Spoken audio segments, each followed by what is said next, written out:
Welcome to Gun Myths Exposed. This is Mike Adams, the Health Ranger, the editor of naturalnews.com, and in this video segment we're going to expose the liberal media lies about guns and also help explain guns to people who just don't know any better because they haven't owned guns or used guns or been around guns. So this is also to help clear up some confusion. But let's start by looking at these two rifles on the ground. Most people would call that up there a ranch rifle, a farmer's rifle, and they would call this a scary looking assault rifle. It's scary. It's got something there on the front. It looks like a, man, like a silencer or something, and it's got these holes, and it's got a scope, and it's got this curved magazine. It looks really, really scary. So the question is, which one of these two rifles is more powerful? And the answer may surprise you if you don't know much about guns, because these are the exact same rifles. Up top, that's a Ruger 1022, stock from the factory, and beneath it is a Ruger 1022, where the wood has been replaced with a polymer stock and a scope added. These guns are exactly the same. No difference whatsoever. They both have the same magazine capacity. You can take this magazine and you can put it in that rifle. They both shoot the same. They're both just the same. But again, most people would not recognize the difference because they're trained to think that any rifle that looks scary is more dangerous than one that doesn't look scary, which usually means it's made of wood. Okay, next question. Which one of these two rifles is more powerful? Most people who don't know anything about guns would look at this rifle, which they would call an assault rifle. Oh, it looks scary. Look, it's got vertical lines, and it's got rails, and it's got a scope. They would look at that, and they would say, well, that's by far more powerful, more dangerous, more scary. Well, in truth, this rifle is far more powerful. Probably over twice the foot-pounds of power of a round coming out of this, because this is a .308. Police sniper rifle used by many police all across the country as a sniper rifle, whereas that only fires at .223, and the bullet size of this rifle is barely larger than a .22 rifle, which is what we just saw. So again, once again, the rifle that looks more plain down here has far more power than a rifle that looks, quote, scary. All right, now which one of these is more powerful? You already saw that one earlier, so you probably know that's a .22 LR, which is a very small shell, a very small bullet, useful for maybe sniping at rabbits if they're trying to eat your garden in a survival scenario or something like that. Pretty much useless in personal defense, useless in, a school shooting.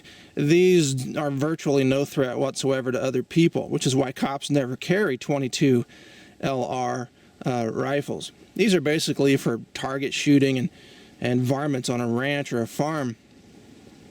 But what about this one? It looks scarier. It's got a bigger magazine, and oh my God, it has a light. That must mean it's an assault rifle, right? And it has this kind of scary looking short holographic sight. Oh my God, that's terrible. Well, once again, both of these rifles are exactly the same caliber. Different manufacturers, but they fire the same bullet, which is the .22 LR. And let me show you what that looks like, actually, just so you can see how tiny these are. There's the actual bullet. And if we peel one off, you can see that's the round right there. It is tiny. And in fact, I hope you already know this, but the only part that actually shoots out is the tip. The part that looks kind of copper. It's actually a copper plated tip. This brass doesn't go out. This is just contains the powder to accelerate it. So all this brass stays behind, and this bullet is what goes out, and it's really tiny. Very small, virtually harmless to other human beings. Oh, but this is all they want you to have, though. The government wants to disarm Americans and leave them only with this, so that they're defenseless. Meanwhile, the military and the government agents will all have high-powered sniper rifles, .223, and everything else you can imagine. All right, now here's the next question, and it's kind of a trick question. Which one of these two rifles is a so-called assault rifle? Now, the media would have you believe that this is an assault rifle, and that is too. And the way we know is because they look scary. See how scary they are? Oh my God, that one's black. Oh my God, this one has a magazine that's got a pattern on it. It's got a pistol grip. Oh my God, how terrible. It's got a light. Oh my God, and some kind of a cloth strap. Must be an assault rifle. Well, in truth, and don't forget the scary sight right there. That thing looks really scary, man. In truth, none of these are assault rifles. And the way you can tell is by looking at the selector switch. This switch right here currently shows safety. If I were to flip it onto single shot, it is now a semi-automatic rifle, which means every time you pull the trigger, one round will go out. You'll notice it does not have a third or fourth position, which an assault rifle would have. An assault rifle would have a third position called a 3-round burst, which would be here, and then it would also have a full auto position, which might be over here. So instead of just 2, it would have essentially 4 positions: safety, single shot, 3-round burst, and full auto. You will notice that none of the rifles that I've showed you today have any such features, which means none of them are assault rifles. And the reason that they have no such features is because any rifle having those kind of features would cost at least $40,000. You can buy full auto if you've got at least $40,000 and you're willing to go through about a 6-month background check by the ATF of the federal government. It's an extensive check, and it can take longer than 6 months. And it includes fingerprinting, and it includes criminal history check. And you also have to pay an extra tax stamp, and you have to have paperwork with that rifle at any given time. And none of those rifles have ever been used in school shootings because they're so rare. In fact, soldiers don't even like the full auto feature on their rifle, which I don't have here because I don't own anything that's full auto. Why would I? I'm not interested in wasting ammo. Full auto is basically useless from a military point of view. For a soldier to have. That's why they mostly use 3-round burst or single shot. So none of these are assault rifles, but the media would have you believe they both are, and that they should be banned because they're, quote, assault rifles. The very name is derogatory. It's almost racist. It's like calling a black person the N-word. To call this an assault rifle is derogatory. It's not an assault rifle. It's a single shot semi-auto rifle that can be used on a farm or a ranch for personal defense, and also for an armed citizenry to kill tyrants, which is, of course, the entire purpose of the Second Amendment in the first place, to overthrow an oppressive government and kill the tyrant. All right, there's another big hoax out there run by the media, which is claiming that you can buy all these guns online. No, you can't. You can't buy any of these online, not a single one. Nowhere in America can you buy these guns online. You can pay for them online, but the gun is shipped to your FFL dealer, which is a local gun dealer licensed by the federal government. And there you must undergo a background check, and you must fill out paperwork and answer questions about your mental health, about criminal history, and then the FBI actually checks that out and issues an approval code to the dealer for you to pick up one of these rifles. So this idea that you can just buy guns online, complete liberal media lie. But then again, that's all they know how to do, so why would we expect them to tell the truth about that? Now, another liberal media myth that goes along with that is that you can buy automatic weapons. And a lot of people would look at these and think, well, probably this one is automatic and that one is automatic, but maybe not the one in the middle because it has a wood stock and it's not very scary looking. Complete nonsense. None of these are automatic weapons, as I just described. Otherwise, it would have a selector switch that has a 3-round burst or a full auto. None of these have that selector switch. You can even see that switch up there. All it has is safe and fire, and that's it. And there's the safety on the wood stock of the Ruger 1022. None of these are full auto. I don't own any full auto, and again, I wouldn't want to. And you can't buy full auto. You can't just go online. I mean, the way the liberal media wants you to think is that you can just go online and you can buy full automatic weapons, you know, through PayPal or something. It's completely false, utterly ridiculous. It's part of their propaganda campaign to try to mislead people about all of these weapons. And these all have an important use, not just on a farm, not just in a home for self-defense, but also, of course, nationally in the hands of citizens to protect us all from tyranny, which is the whole point of the Second Amendment. Finally, one more myth on this, the myth that the Second Amendment is about hunting or target shooting or self-defense. Completely false. All the historical documents, if anybody actually bothers to read anymore, which I guess precludes journalists because all they do is sort of reprint White House lies and corporate propaganda. But if you actually bother to read the historical documents, including everything leading up to not just the Constitution, but the Bill of Rights several years later, you'll find that the point of the Second Amendment is to put these kinds of weapons, semi-auto firearms, into the hands of the people for the purpose of giving the people equal firepower to the government. Equal firepower. And the reason we need that is so that the government doesn't become oppressive.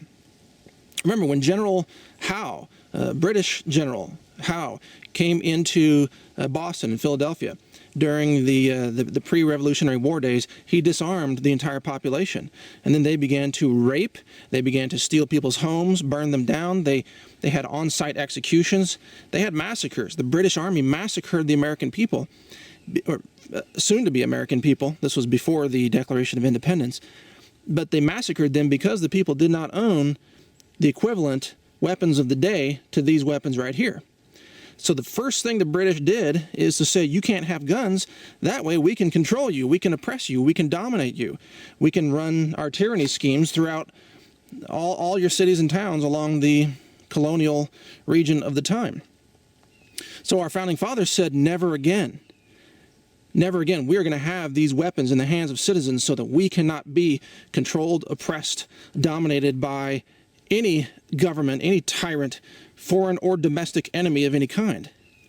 If you thought Sandy Hook shooting was bad, you should have read the history about what happened in Boston and in Philadelphia when the American people were disarmed and the British troops were able to come in and just commit mass murder, raping, torturing. There was no Fifth Amendment at the time, obviously.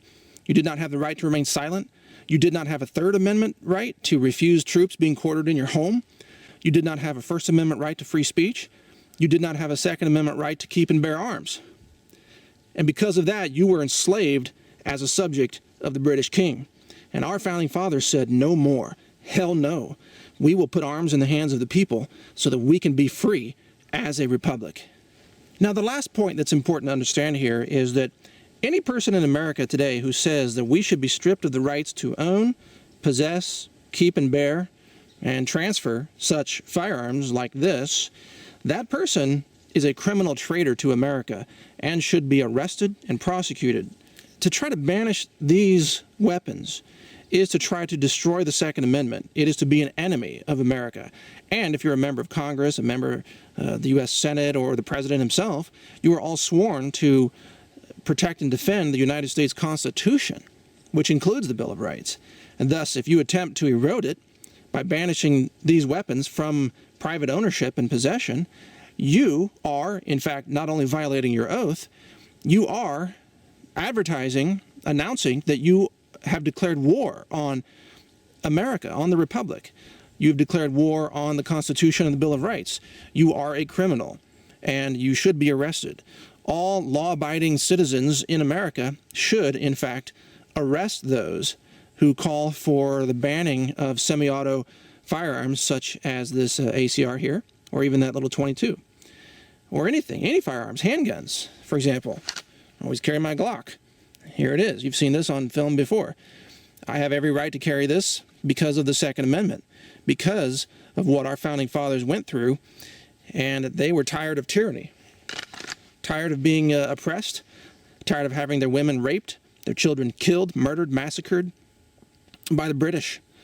And enough is enough. You know, Obama said we have to change or something like that. It's time for this to stop.